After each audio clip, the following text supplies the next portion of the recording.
So our next reader is Ariana Brown. Ariana Brown is an Afro-Mexicano poet from San Antonio, Texas. Ariana has memorized the lyrics to almost every song on Stevie Wonder's Songs in the Key of Life album, and can moonwalk better than anyone in this room. We get to see that. Ariana is a really big fan of Usher and avocados and frequently asks, "Remember Chingy? What happened to Chingy?" She describes her personal aesthetic as, "Please don't sit next to me on this bus." She hates flip-flops and texting. She's trying to become a morning person. Ariana Brown.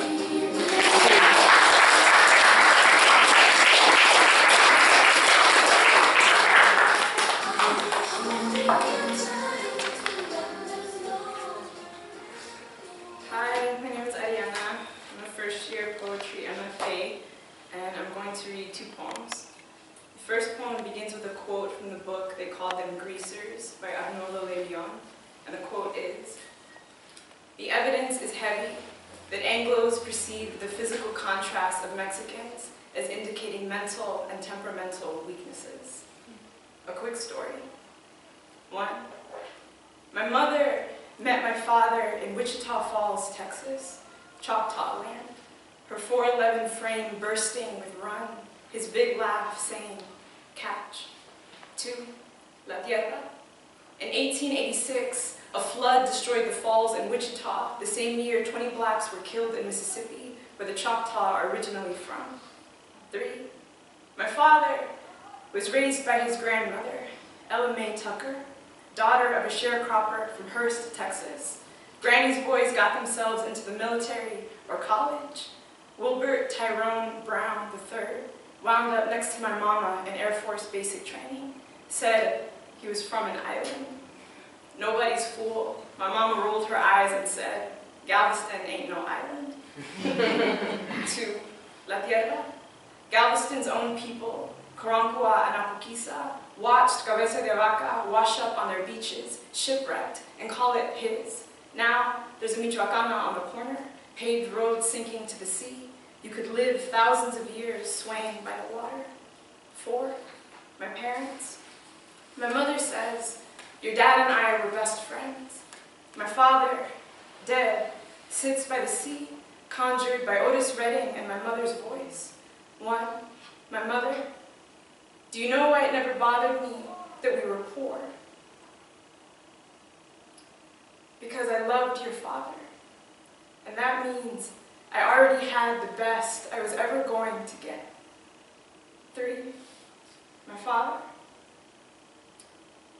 Galveston and Wichita see natural disasters. The plane crash in '92, I suppose you could call that one too. I'm this tall because of all this love in me, sprouting up like a song, thicker than any sea. Don't you know, I knew your mama didn't need me. She told me plenty of times it was so. I'm 6'2" and black, never been scared of anything except your mama. That little lady could raise a country, raise hell, raise me right at the ground if she could. A world all by herself she was. Your mother didn't ever need fixing, just a place to fall in love. I made that. She made you, and named you Ariana May, after Granny. We wasn't wed, but she gave you a piece of me anyway. Brown, the color of you, a good color, an anchor to keep you near me. That's why you can't help but sway when you hear an old song. That's my love, rising in you. I seen it all. That's why I knew my past wouldn't destroy nothing.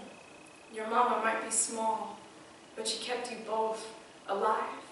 Where a white woman would cry, your mama would grow a new life and throw her feet to the ground to make her way forward. Women like your mother survive all disasters, especially the ones they never saw coming. Make some noise if you're a black woman.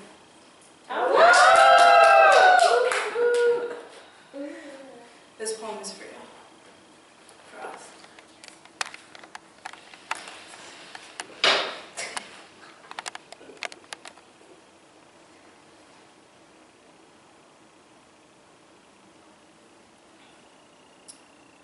You were once teenage purveyor of the white girl gospel, zealous pupil of the hot comb, of oily neck and folded ear, But before that, you were young.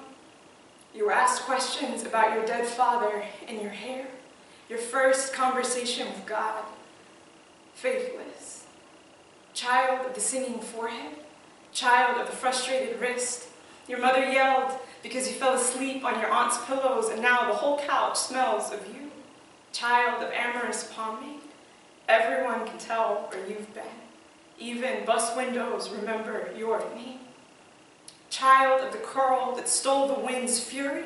How could everything about you not be bursting? Child of the busted chongo. Child of the broken brush, splitting anything weak in half while still blushing for a gentle hand. You are your own lesson in commitment. Child of royalty, of the silk scarf before bed, defender from the cotton resurrected each night to steal you back, every pillowcase a looming field of ghosts. Child of the rained out funeral. Child of grocery bag protection. At age 12, washing your own hair is your first act of humility. Listening to your blackness, your first mode of resistance. Child of the eloquent scalp. Which negotiations did you lose today? How many times did you lift your hands in ceremony to unravel and partition? Tell us how you learned to fix, fluff, and plait, to wind and plow, how you were late for class and work doing so, how you skipped breakfast, how you tended, how you greeted a new ancestor in the mirror and let their moans trickle and slither down the length of you, how each strand circles back to its own beginning. Child of inheritance, rejecting gravity and its theorems, the eternal resilience. When the weather catches you unprepared, you curse each raindrop, undoing your labor with its disrespectful weight. But unlike anything else in the world, when smothered in water, submerged in a substance thick enough to kill you, nearly drowned and gasping, you rise. And refusing invisibility, grow to the size all benevolent gods are. Thank you.